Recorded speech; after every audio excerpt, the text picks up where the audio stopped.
Assalamualaikum warahmatullahi wabarakatuh.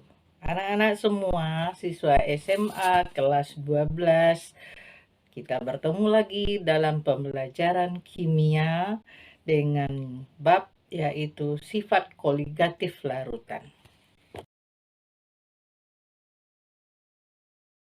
Ini tentang sifat koligatif dan di sini kita akan melihat nanti ada sifat koligatif larutan yang bersifat elektrolit dan non-elektrolit. Adapun kompetensi yang akan dicapai, kompetensi dasar, yaitu peserta didik bisa nanti bagaimana bisa menjelaskan tentang penurunan tekanan uap, kenaikan titik didih, penurunan titik beku larutan, tekanan osmosis, dan termasuk sifat koligatif larutan. Kemudian yang kedua, membandingkan antara sifat koligatif larutan non-elektrolit dan sifat koligatif larutan elektrolit yang konsentrasinya sama berdasarkan percobaan data percobaan. Setelah kita melihat bahwa apa kompetensi yang akan dicapai, maka kita akan lanjutkan. Tetapi sebelum itu, mari kita mengenal pelajaran sebelumnya. Kita sudah mengenal ada istilahnya molar, kemolaran, kemolalan, dan mol. Jadi untuk dasar ini kita perlu memahami itu kembali tentang molar, molal, kemolalan, fraksi mol. Mari kita lihat. Seperti kita ketahui bahwa sifat koligatif larutan tidak hanya bergantung kepada jumlah partikel zat yang terlarut, tidak dipengaruhi oleh pada jenis daripada zat terlarut. Semudah itu, sifat koligatif larutan nantinya dipengaruhi oleh kemolaran, fraksi mol, dan kemolalan.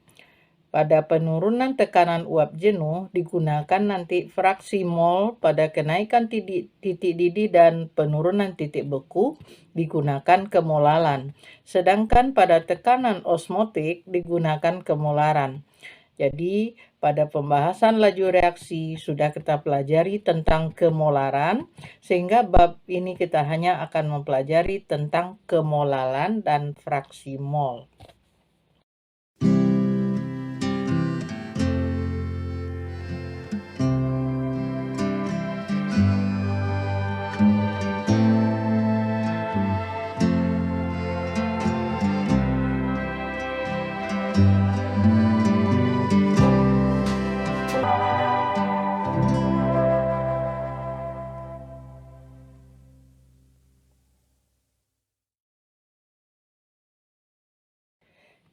Kemolalan bukan kemolaran yang kita simbolkan dengan M kecil merupakan besaran konsentrasi yang menyatakan jumlah mol zat terlarut dalam 1000 gram atau 1000 gram terlarut. Satuan kemolalan adalah molal. Jadi bedakan ya dengan molar.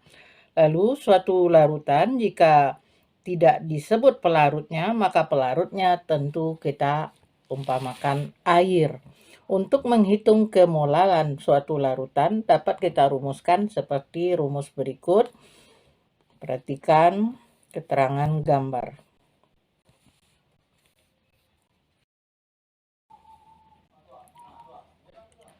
Mari kita cobakan soal kemolalan berikut ini. Silakan kerjakan dengan teliti ya.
Selanjutnya, kita akan mempelajari tentang fraksi mol.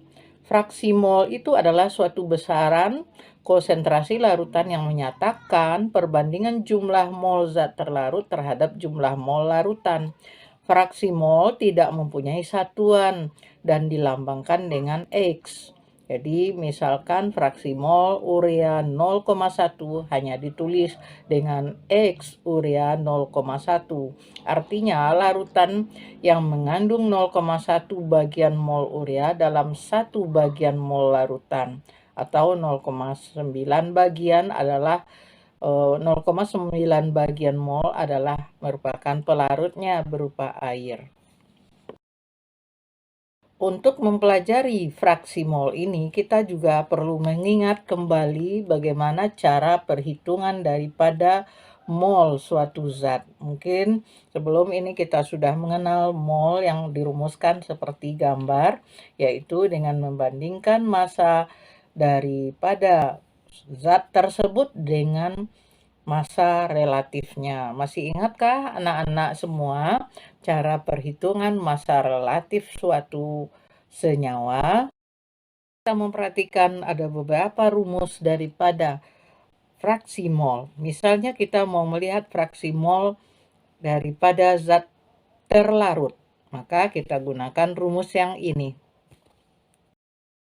Tapi jika kita ingin menghitung fraksi mol daripada pelarut, maka kita gunakan rumus ini. Perhatikan bahwa fraksi mol yang apa yang kita cari, itulah yang kita letakkan di atasnya. Jadi tidak terlalu sulit kan mengingat rumus fraksi mol.